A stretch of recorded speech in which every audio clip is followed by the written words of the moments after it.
Hello guys, if you are new, a huge warm welcome to the Popcorn Podcast channel. My name is Dylan and I love talking about movies, TV shows, or anything related to the world of cinema. 2 nights ago, as of when I'm filming this video, was the final episode of The Mandalorian Season 2. So I thought it was about time that I look back and reflect on the past 8 weeks that we've experienced as a film community, as a Star Wars community, and give my overall thoughts and synopsis on this latest season. Just before we continue on with this video, I should probably let you guys know that this review is likely to contain spoilers for The Mandalorian Season 2, so if you haven't caught up on it, I suggest you do that and then come back to this video. However, if you have seen all of the show, this is the way. Okay, so Season 2 of The Mandalorian picks up very quickly after the events of Season 1. Visually, the show is breathtaking, as you would probably expect from a company like Disney funding this. Taking us to a wide variety of planets, even with a few filler episodes, I was never bored with The Mandalorian Season 2. From deserts, to ice caves, to seaports, to volcanoes, to forests, to mountains, to jungle bases, and on board a command cruiser, I think this season showcases the variety of Star Wars locations just as effectively, if not more, than some of the films. Season 2 structurally, I think, worked a little bit better than Season 1 just because of the distribution of those filler episodes. I think it was Episode 2, Episode 4 and Episode 7, and because of the placement of these filler episodes within the season, I feel like the main storyline for the show was really allowed to breathe and flow a lot better. Ludwig Göransson's score is incredible once again. He constantly brings this unconventional musical texture to the world of Star Wars that works so well for the Mandalorian character and his story. What I particularly loved about The Mandalorian's score for Season 2 was that it paid homage to Star Wars films and shows from the past. It incorporated familiar leitmotifs like Ahsoka's theme, Yoda's theme, and even the binary sunset theme when a certain somebody shows up at the end of the season. Moving on to the performances, I love Pedro Pascal as our lead, the Mandalorian Din.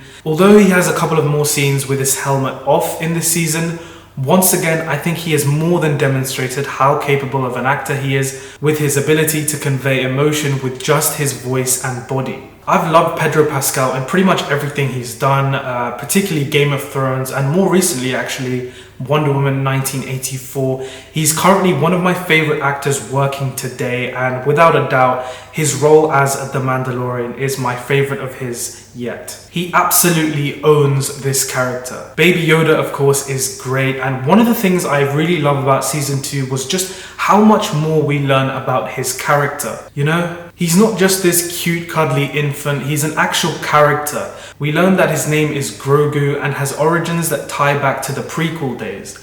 He also seems to have more control over his Force abilities in this season, which was just awesome to see. Once again, the relationship between Din and Grogu is the real heart of this show and is honestly what ties everything together. It gives the story real stakes and it makes you genuinely care about these characters. Mando goes to some extreme lengths to ensure the safety of his young companion, not just because of his creed, as you could argue was a little more of a prominent reason in the first season, but his commitment is because of that fatherly bond that has grown and evolved so much over the series. I love seeing characters from Season 1 return. Gina Carano as Cara Dune has quickly become one of the most badass characters in all of Star Wars. It was great to see Carl Weathers return for one episode, an episode that he in fact directed. Giancarlo Esposito as the main antagonist of the show, Moff Gideon, is brilliantly portrayed, giving absolutely zero f***s whilst being super calculated and extremely menacing. But what Season 2 really shined in was the introduction of new and somewhat familiar characters, like Bo-Katan, played by Katie Sackhoff. Clone Wars and Rebels series fans like myself had a huge smile on our faces when she entered in Episode 3. She brought this new monarchical dynamic to the story. All the stuff with the Darksaber and reclaiming Mandalore, I'm really excited to see how they develop this in future seasons, particularly because Bo-Katan now has a quarrel with Din himself. Rosario Dawson as Ahsoka Tano was perfect casting. I was jumping for joy when I saw her dual wielding her white lightsabers in Episode 5, And I can't wait for her very own show because she is, in my opinion, the best female character in all of Star Wars and therefore one of the best characters in the whole saga.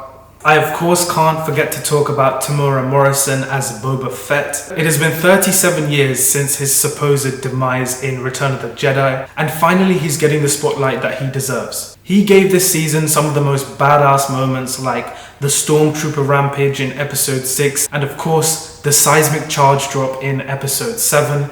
Even though it's not my most anticipated upcoming Star Wars show, I will still be watching the Book of Boba Fett when it airs next year. I think it's time to talk about what, quite frankly, you guys have been waiting for me to talk about this entire video. When that X-Wing flew past, my heart dropped. I was literally like, no. It's gotta be Ahsoka, it's gotta be another Jedi, no way, no way. Thank you.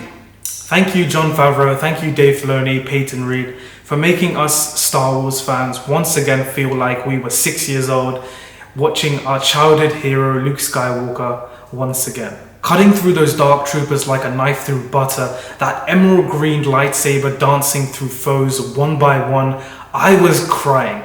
This is the Luke we know. This is our Luke Skywalker. I love how this scene is so reminiscent of Darth Vader's scene in Rogue One, where he absolutely decimated the rebels. On top of that, it reminded me a lot of this scene from Revenge of the Sith, where Anakin wipes out all of the separatists on Mustafar. Such poetic justice. Like father, like son.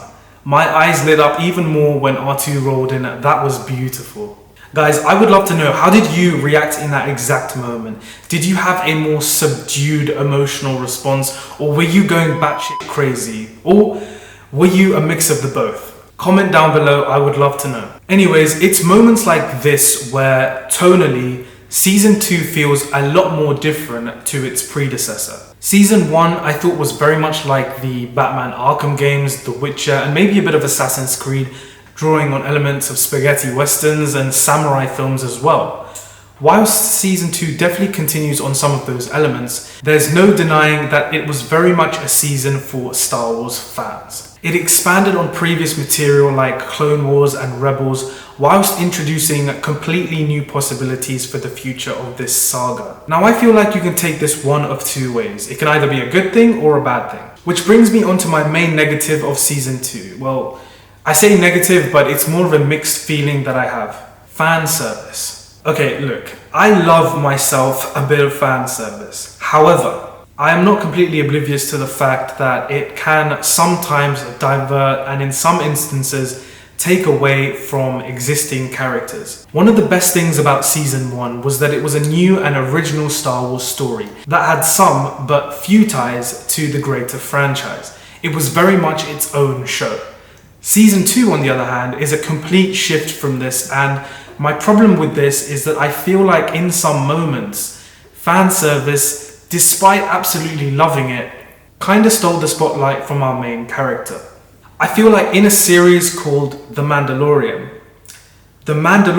that this story revolves around, at some moments, I'm not saying all the time, at some moments, felt like a secondary character due to the volume of other characters he was constantly having to team up with.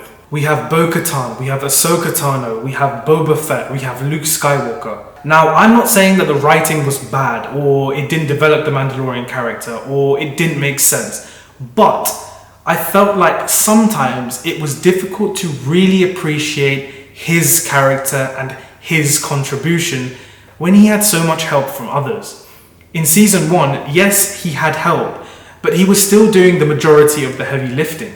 I hope in Season 3 we can go back to the roots of this character and have more of a centralized arc with some moments of fan service that we all love. Like I said, this is more of a mixed feeling as opposed to an actual negative. If I had to give this season a grade, I'd probably give it an A or an A-. Overall, I thought it was a little better than Season 1 with, quite frankly, some moments that I will never forget. So thank you to everyone behind the show, Jon Favreau, Dave Filoni, for doing just that. Once again, it is an exciting time to be a Star Wars fan, and I'm thoroughly looking forward to the future of this incredible franchise. But I want to know, what did you guys think of The Mandalorian Season 2? Did you think it was better than Season 1? What were some of your favorite moments? What did you think the show could have done better? And also, which upcoming Star Wars show are you most excited for? Let me know in the comments section down below. Don't forget to leave a like on the video if you enjoyed it. And if you're a fan of movies, TV shows, just cinema in general, consider subscribing to the Popcorn Podcast channel to jump on board. Guys, thank you so much for watching this video. I hope everyone has a great Christmas, and I will catch you very soon in the next video.